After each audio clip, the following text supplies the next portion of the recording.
welcome back to Sunny Live Chain. Thank you so much guys for tuning in. Njengoba nazi guys ukuthi ke sikhulume ngezindaba noma ngezitori zakwa TV. Namhlanje ke sikhuluma ke ngezitori sesithandayo uMkhokha.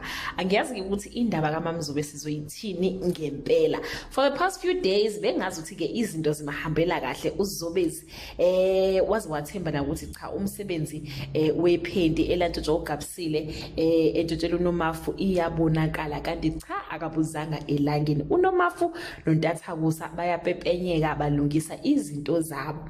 On the previous episode guys uMaMzobe ke ushiye sididekile lana kufuna ubhuti wakhe uthi hayibo inkomo yakho imithi ekhaya.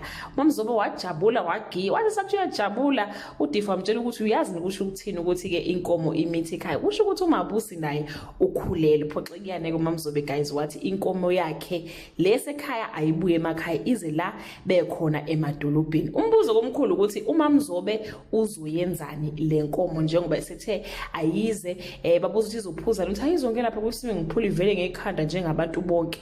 Hayibo uMaMzobe guys angisazi story sakhe. Abanye bathi ke ungafa uMaMzobe ufuna ukuyibulala le yankomo leyana noma uzoyithe usheve ifelwe inkonyana ngoba efuna kufe ingane kaMabusi uma ukuthi ngampela uMabusi ukhulela. Asazi ke bakithi ke ukuthi izogcina phi indaba kaMaMzobe neNtathakusa. Okunye guys uMaMzobe uzoveza imfihlo ngendodana yakhe ayizala noMvelase and she will shock many people ukuthi ke abazi ukuthi wayeseveza izindawo noma ufuna ukuthi indodana yakhe ithatha ubukhosi bakumaJudiya noma ufuna ukuthi kwenzekeni.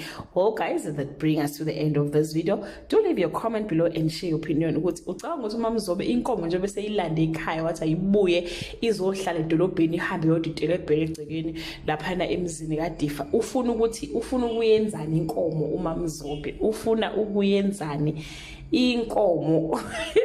Well guys, do leave your comment below and share your opinion. Bye.